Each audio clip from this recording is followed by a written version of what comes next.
There's a comforting myth floating around Hollywood right now that studio executives repeat because it's easier than confronting the truth. It goes something like this. Movie theaters are dying because Netflix ruined everything. It's a simple explanation, and simple explanations are always seductive. But the real story is far more uncomfortable. Netflix didn't kill movie theaters. Shrinking theatrical windows didn't kill movie theaters. Hollywood did. Slowly, quietly, and with a decade of decisions that hollowed out the very ecosystem theaters depended on. If you want proof, just look at the numbers. Variety has been sounding the alarm for years, and 2025 is no exception. The domestic box office is struggling to reach even $9 billion.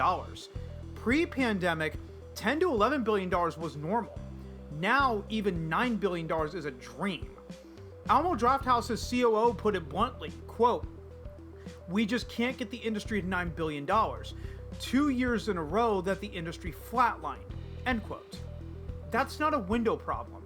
That's a product problem. You can't blame Netflix for an industry that can't even match its own mediocre performance from the year before. But the financial collapse is only half the story. The Atlantic has been chronicling the cultural collapse, the slow starvation of the multiplex, and that's the part people don't want to talk about, because it forces Hollywood to confront the consequences of its own choices. The multiplex used to be a buffet. You had comedies, thrillers, star-driven dramas, mid-budget action movies, romantic comedies, and the occasional blockbuster sprinkled in like dessert. There was something for everyone, every week. Going to the movies wasn't an event, it was a habit. Now the buffet is gone. The menu has 2 items, gigantic blockbusters and teeny tiny little indie movies. Everything in the middle, the movies that once defined the theatrical experience, have all but vanished. And when you remove the middle of the market, you remove the weekly habit of going to the movies. You can't build a theatrical culture on 2 or 3 mega movies a month. You can't sustain theaters on a diet of nothing but tentpoles. The Atlantic's argument is devastatingly simple. Theaters aren't dying because of Netflix. They're dying because Hollywood stopped feeding them. And audiences can feel this shift. They can feel the sameness, the lack of variety, the sense that every movie is trying to appeal to everyone and ends up appealing to no one. This is where the 4-quadrant obsession comes in. The corporate belief that every movie must appeal to all ages, all genders, all demographics, all at once. It's the cinematic equivalent of trying to write a joke that makes every single person in the room laugh. You end up with something safe, bland, and forgettable. Hollywood's 4-quadrant fixation has drained the personality out of its movies. Everything is engineered to be inoffensive, broadly appealing, and algorithmically optimized. And when you sand off every edge, every quirk, every creative risk, you end up with movies that look incredible but feel empty. You can have the prettiest CGI, the most stunning cinematography, the most expensive action sequences, but if there's no personality, then there's no reason to ever revisit the movie. It's just pretty with no substance. This is exactly why anime films like Demon Slayer, Infinity Castle, and Chainsaw Man The Res Arc are thriving theatrically in the United States. They have personality, they have voice, they have identity. You know you're watching something made by actual artists, not a corporate committee. These movies aren't trying to appeal to everyone.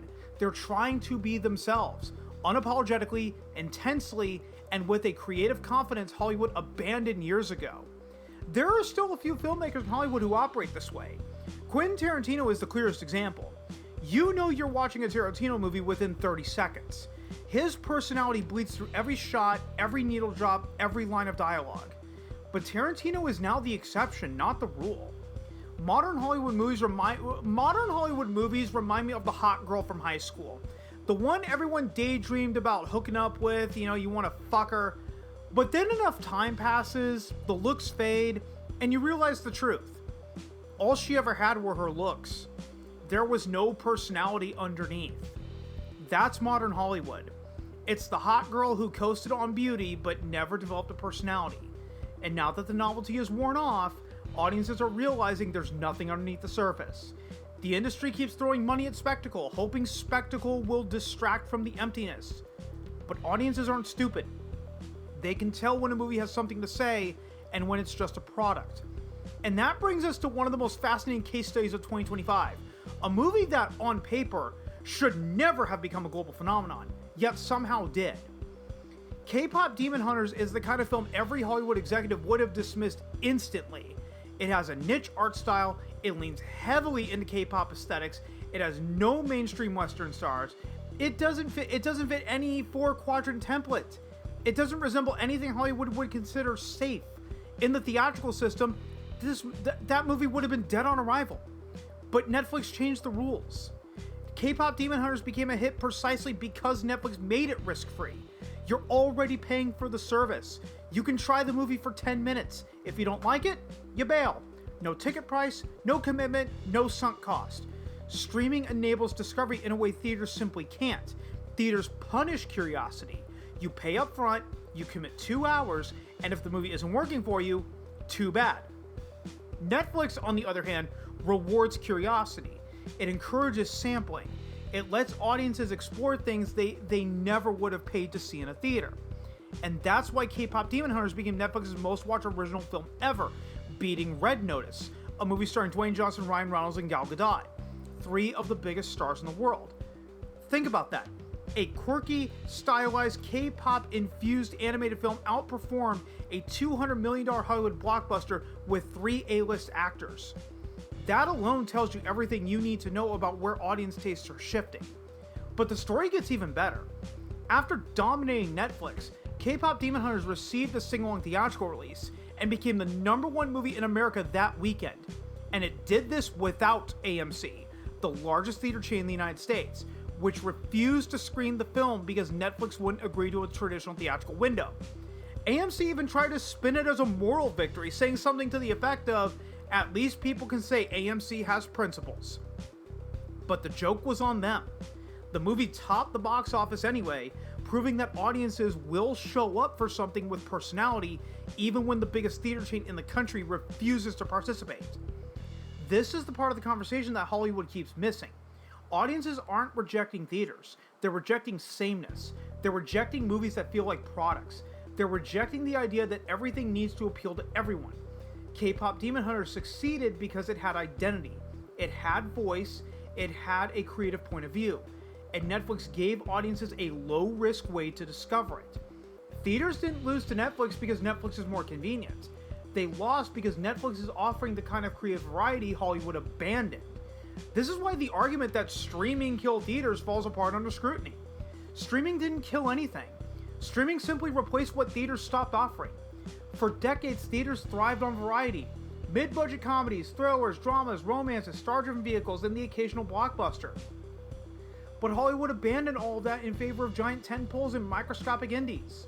The middle of the market, the movies that sustain the theatrical ecosystem, disappeared. And when the middle disappeared, audiences adapted.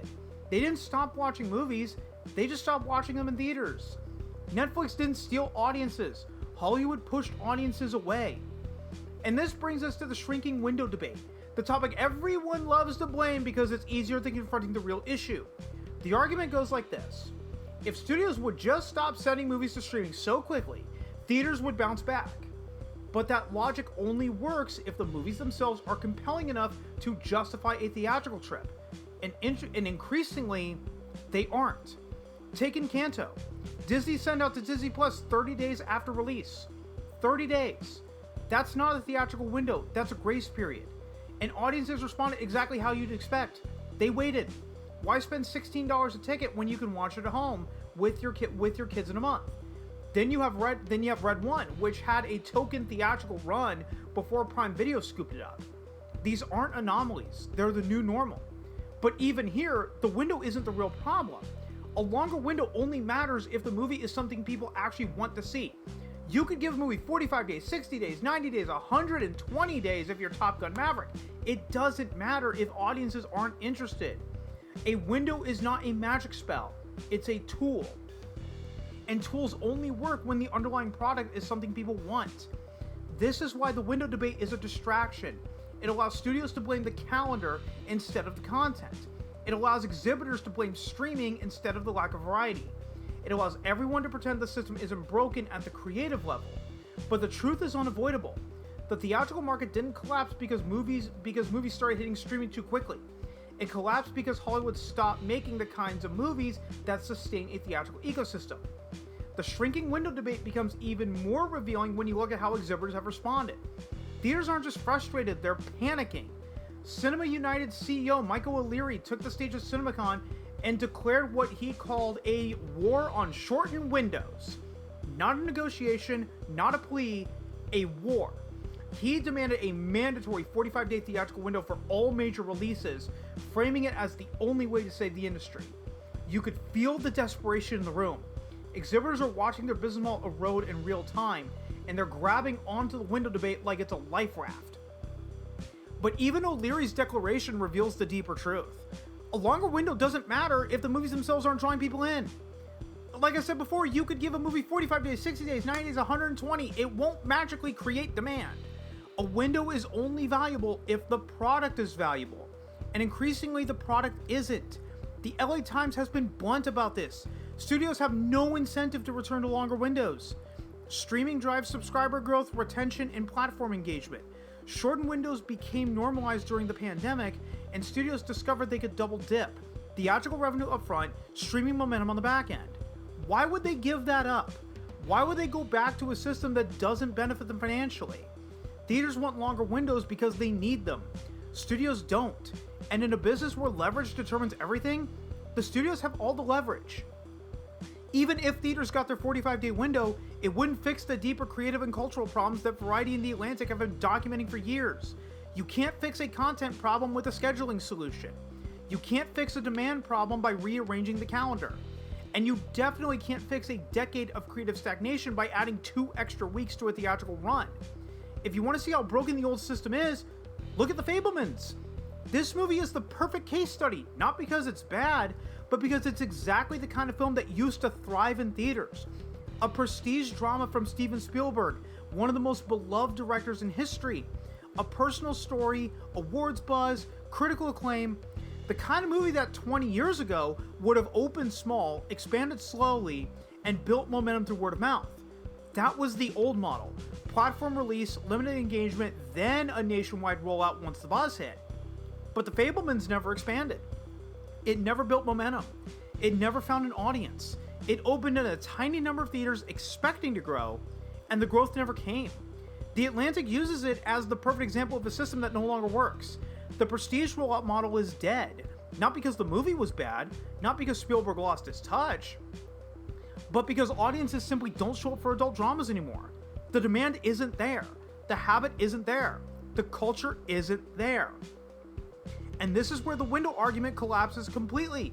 A longer window wouldn't have saved The Fabelmans. You could have given it 45 days, 90 days. You could have given it 6 fucking months. It wouldn't have mattered. The problem wasn't the window. The problem was demand. The problem was that the audience for that kind of movie has been trained by Hollywood itself to wait for streaming. Theaters didn't lose prestige dramas because Netflix stole them. Theaters lost prestige dramas because Hollywood stopped making them a priority. This brings us to one of the most telling examples of how fragile the theatrical ecosystem has become. The quote-unquote surprise hit that barely broke even. Sinners was one of the most talked about original films of 2025. Critics praised it, audiences loved it, Variety called it a gamble that paid off. It was original, surprising, and well received. The kind of movie that, in any other era, would have quietly turned into a word-of-mouth hit. But in 2025, even a success comes with an asterisk. Sinners cost $90 million to make and grossed $367.9 million worldwide. That sounds impressive until you remember how theatrical economics actually work. After marketing, distribution costs, and exhibitor splits, a movie like that is lucky to break even. If breaking even is now considered a win, the system is broken. And the problem isn't that Sinners failed. The problem is that it succeeded and still didn't matter. That's the part Hollywood refuses to grapple with. The industry has built a system where only billion-dollar blockbusters move the needle, and everything else is treated like a rounding error. When a movie that audiences genuinely like can't turn a meaningful profit, it's not the movie that's the issue. It's the system that movie was released into. This is the moment where the cracks in the theatrical model stop being theoretical and become undeniable. The prestige rollout model is dead. The mid-budget success story is dead. The window debate is a distraction. and the economics of theatrical filmmaking have become so distorted that even a hit can feel like a failure. If Sinners exposed how fragile the economics of theatrical filmmaking have become, the broader 2025 box office landscape made the situation impossible to ignore. ScreenRant's breakdown of the year's biggest surprises wasn't just a list of unexpected hits and misses. It was a snapshot of an industry whose old assumptions no longer apply. One of the clearest patterns was the rise of original horror. Sinners wasn't an anomaly. Weapons also overperformed, proving that audiences will show up for originality when it has personality. When it has personality, confidence, and a clear creative identity. Horror has always been a reliable genre, but in 2025, it became something more. A refuge for creativity in a system that has otherwise abandoned it. These films didn't succeed because of IP. They succeeded because they felt alive. Meanwhile, Stephen King adaptations, once considered a safe bet, flopped. This is important because it undermines one of Hollywood's most deeply held beliefs, that IP is always the safer choice. If even Stephen King can't guarantee a hit, then the idea that audiences will automatically show up for familiar brands is officially dead. IP alone is no longer enough. Audiences want something that feels new, not something that feels recycled. But perhaps the most symbolic collapse of the year was Dwayne Johnson's star power. For years, he was considered franchise Viagra, the actor you hired when you needed to inject life into a struggling property. But in 2025, even he couldn't open a movie. ScreenRant's analysis made it clear. The era of the movie star is over. Audiences aren't showing up for actors anymore. They're showing up for concepts, for voices, for identity. This ties directly into the broader collapse of the star system, a collapse Hollywood still refuses to acknowledge. On the flip side, Warner Brothers had one of its strongest years in recent memory, not because of any single blockbuster, but because of variety. Their slate was diverse. They released films across genres, budgets, and tones, and that variety kept them afloat. This is exactly what The Atlantic has been arguing for years. Theaters need volume. They need a steady flow of films that appeal to different audiences at different times. When a studio provides that, theaters thrive. When they don't, theaters starve. Animation also dominated the global box office in 2025, further proving that audiences respond to distinct voices and strong creative identity. Animated films aren't trying to appeal to everyone, they're trying to be themselves, and audiences reward that authenticity. This is the same reason anime is thriving. It's the same reason K-pop Demon Hunters became a phenomenon. It's the same reason original horror is outperforming IP. Personality is the new currency of theatrical success. But while these creative successes are encouraging, they exist within an economic system that is fundamentally unsustainable. The budget crisis has become one of the most glaring symptoms of Hollywood's dysfunction. Variety has been documenting the absurdity of modern blockbuster economics for years, and 2025 was a masterclass in how not to run a business. One battle after another grossed $200 million worldwide, Paul Thomas Anderson's highest grossing film ever, and still lost around $100 million because it cost $130 million to produce. Fast X made over $700 million and was still considered a flop because Universal spent $340 million making it. And Mission Impossible The Final Reckoning cost nearly $400 million and bombed so hard it became a punchline. These aren't indie films. These aren't risky experiments. These are supposed to be the safest bets in Hollywood, the crown jewels of the blockbuster machine. And even they can't survive the economics Hollywood has created. The mid-budget film, the backbone of the industry, has been wiped out. Hollywood replaced a forest of sturdy, reliable trees with a handful of skyscrapers, and then acted shocked when the ecosystem collapsed. When every movie costs $200 million, every movie becomes a life or death gamble. And when even the wins barely break even, the entire system becomes unsustainable. This is why theaters are struggling. Not because audiences don't want to go to the movies, but because there aren't enough movies worth going to see. Theaters need volume. They need variety. They need a steady flow of films that appeal to different audiences at different times. In 2008, for me personally, every week had something worth seeing. Iron Man, Speed Racer, Chronicles of Narnia, Prince Caspian, Indiana Jones and Kingdom of the Crystal Skull, and Kung Fu Panda. You didn't have to wait for the next event. The events were constant. Now, you get a blockbuster every 6 to 8 weeks, and everything in between is a wasteland. The Atlantic argues that theaters used to be a cultural habit. You didn't go because there was a massive movie out. You went because going to the movies was what you did. Now it's an occasional event. Something you plan for, something you schedule, something you treat like a special outing. And when something becomes an event, it stops being a habit. This is the part of the story where the collapse of the theatrical ecosystem stops being theoretical and becomes painfully real. The economics are broken, the variety is gone, the middle of the market has been abandoned. One of the most overlooked reasons theaters are struggling is the way blockbusters now monopolize multiplexes. When a major studio release arrives, it doesn't just take the prime evening slots, it takes everything. Variety reported that Doctor Strange in the Multiverse of Madness played more than 60 times in a single New York City theater on opening day. 60 showings. That's not scheduling, that's saturation. And saturation has consequences. When a movie plays on every screen, every hour, all weekend long, something counterintuitive happens. You don't get sold out showings anymore. Theaters used to build cultural momentum through scarcity. If a movie was sold out, you had to come back tomorrow. If tomorrow was sold out, you came back next week. That's how films built legs. That's how they became events. That's how they stayed in the cultural conversation. But now, if a movie is playing everywhere all the time, you're almost guaranteed to see it at the exact showtime you want. The worst case scenario is waiting 5 or 10 minutes for the next screening. There's no urgency, no scarcity, no anticipation.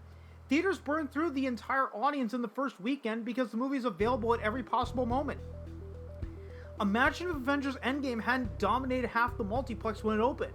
Imagine if it had played on a normal number of screens. What would have been the bigger headline? Avengers Endgame makes $500 million opening weekend, or Avengers Endgame sells out every showing for 6 weeks straight? One is a financial statistic, the other is a cultural phenomenon. Hollywood chose the statistic, and in doing so, it killed the phenomenon. This is why movies don't have legs anymore, not because audiences don't care, but because the system is designed to burn through demand instantly.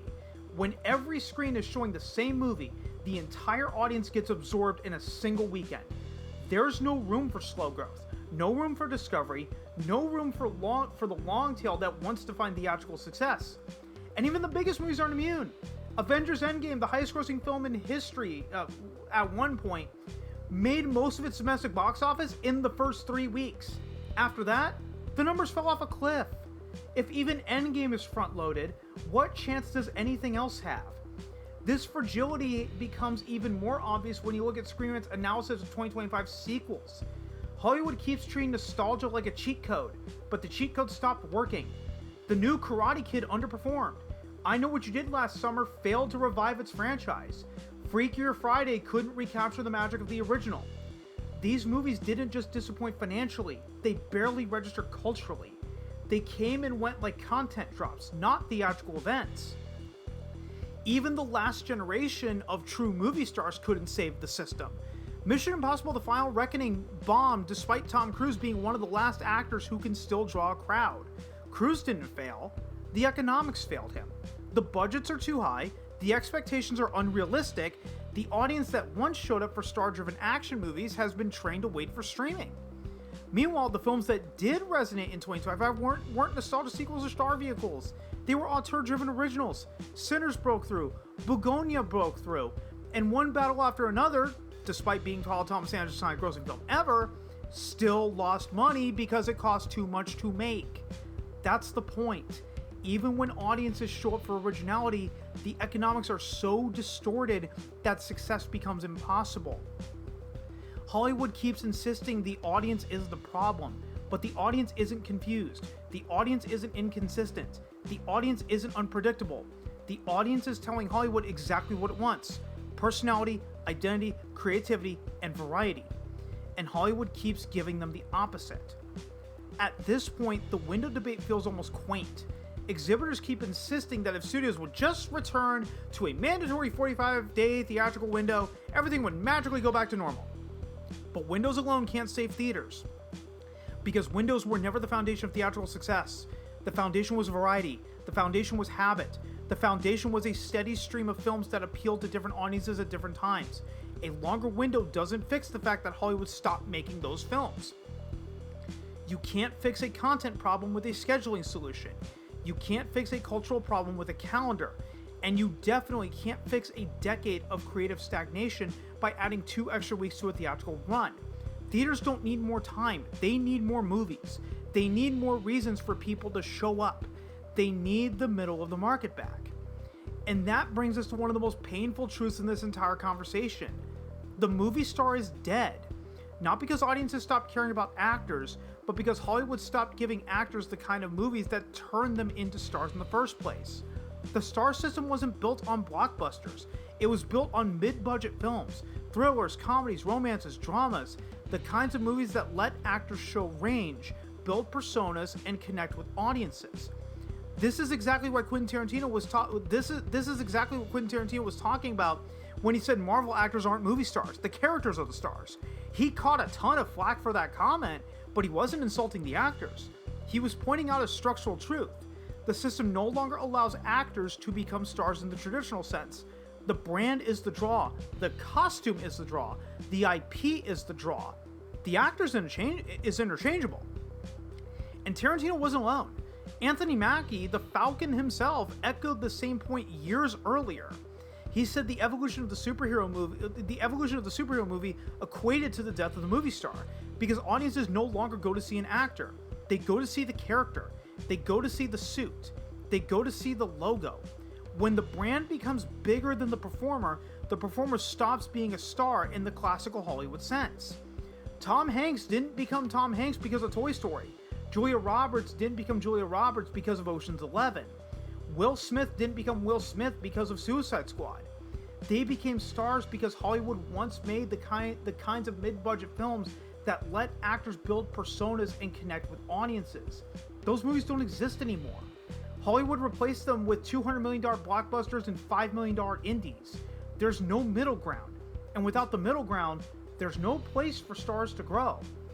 This is why the last generation of true movie stars, Tom Cruise, Brad Pitt, Leo DiCaprio, are aging out with no replacements. It's not because audiences don't want stars. It's because Hollywood stopped making the kinds of movies that create them. The industry let the middle market die, and with it, the star system that once defined American cinema. And even the stars who remain can't save the system. Mission Impossible: The Final Reckoning proved that. Tom Cruise is one of the last actors who can still draw a crowd, and even he couldn't overcome the broken economics of modern Hollywood. The movie cost nearly $400 million to make. That's not a budget. That's a financial suicide note. No actor, no matter how beloved, can carry a movie that expensive. The economics simply don't work. This is the part of the story Hollywood refuses to confront.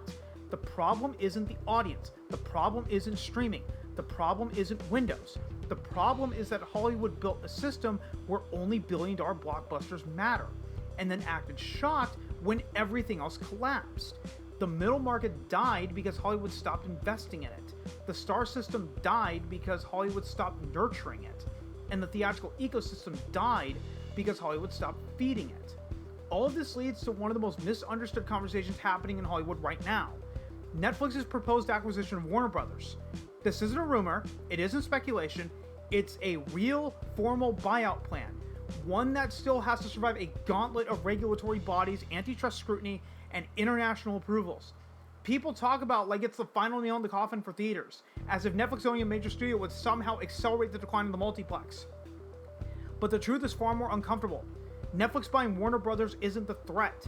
The real threat is that studios no longer need theaters to survive. For decades, theatrical revenue was the engine that powered Hollywood.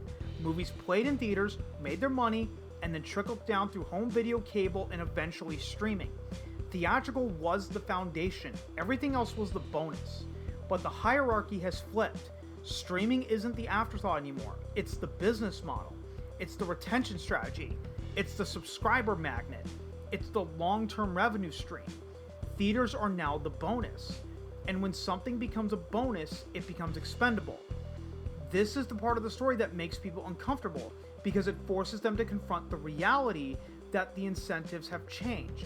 Studios don't need theaters the way they used to. They don't need the box office to justify their budgets. They don't need the theatrical rollout to build cultural momentum. They don't need the multiplex to create stars. Streaming has replaced all of that. Not because streaming is better, but because Hollywood abandoned the system that made theaters essential. And that's why the conversation about saving theaters always feels hollow. You can't save theaters by begging studios to care. You can't save theaters by demanding longer windows.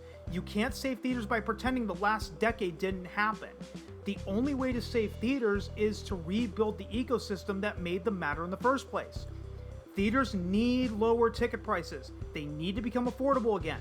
When a single ticket costs as much as a month of streaming, the value proposition collapses. Movies need lower budgets.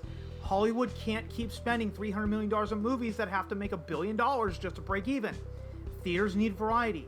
They need comedies, thrillers, romances, mid-budget dramas, star vehicles, and original films, not just the blockbusters and quirky indies. They need personality. They need movies that feel like they were made by human beings, not algorithms. And most importantly, they need the middle market back. The middle market is where stars are born. It's where audiences discover new voices. It's where filmmakers take risks. It's where the theatrical habit is formed. Without it, theaters have become theme parks, places you visit occasionally, not places you return to every week. And when theaters become theme parks, the entire culture around moviegoing collapses. This is the part of the story that Variety has been documenting for years. It's the part The Atlantic has been warning about. And it's the part Hollywood keeps ignoring. The financial collapse is real. The cultural collapse is real. And the creative collapse is real. Variety shows the financial collapse. The Atlantic shows the cultural collapse. My argument shows the creative collapse. Hollywood killed movie theaters, not Netflix. And until the industry is willing to confront that truth, nothing will change. Theaters will continue to shrink. The middle market will continue to disappear. The star system will continue to erode. And Hollywood will continue to blame everything except the one thing it refuses to fix: itself. But the solution is still possible. The path forward still exists. It's not complicated, it's not mysterious, it's not even new. It's the same path that built the theatrical ecosystem in the first place: affordable tickets, sustainable budgets, creative variety, and movies with personality. If Hollywood can rediscover those fundamentals, theaters can thrive again. If it can't, then the decline will continue. Not because audiences stopped caring, but because Hollywood stopped giving them reasons to care. And that's the tragedy of the modern theatrical landscape. Not that the theaters are dying, but that they didn't have to.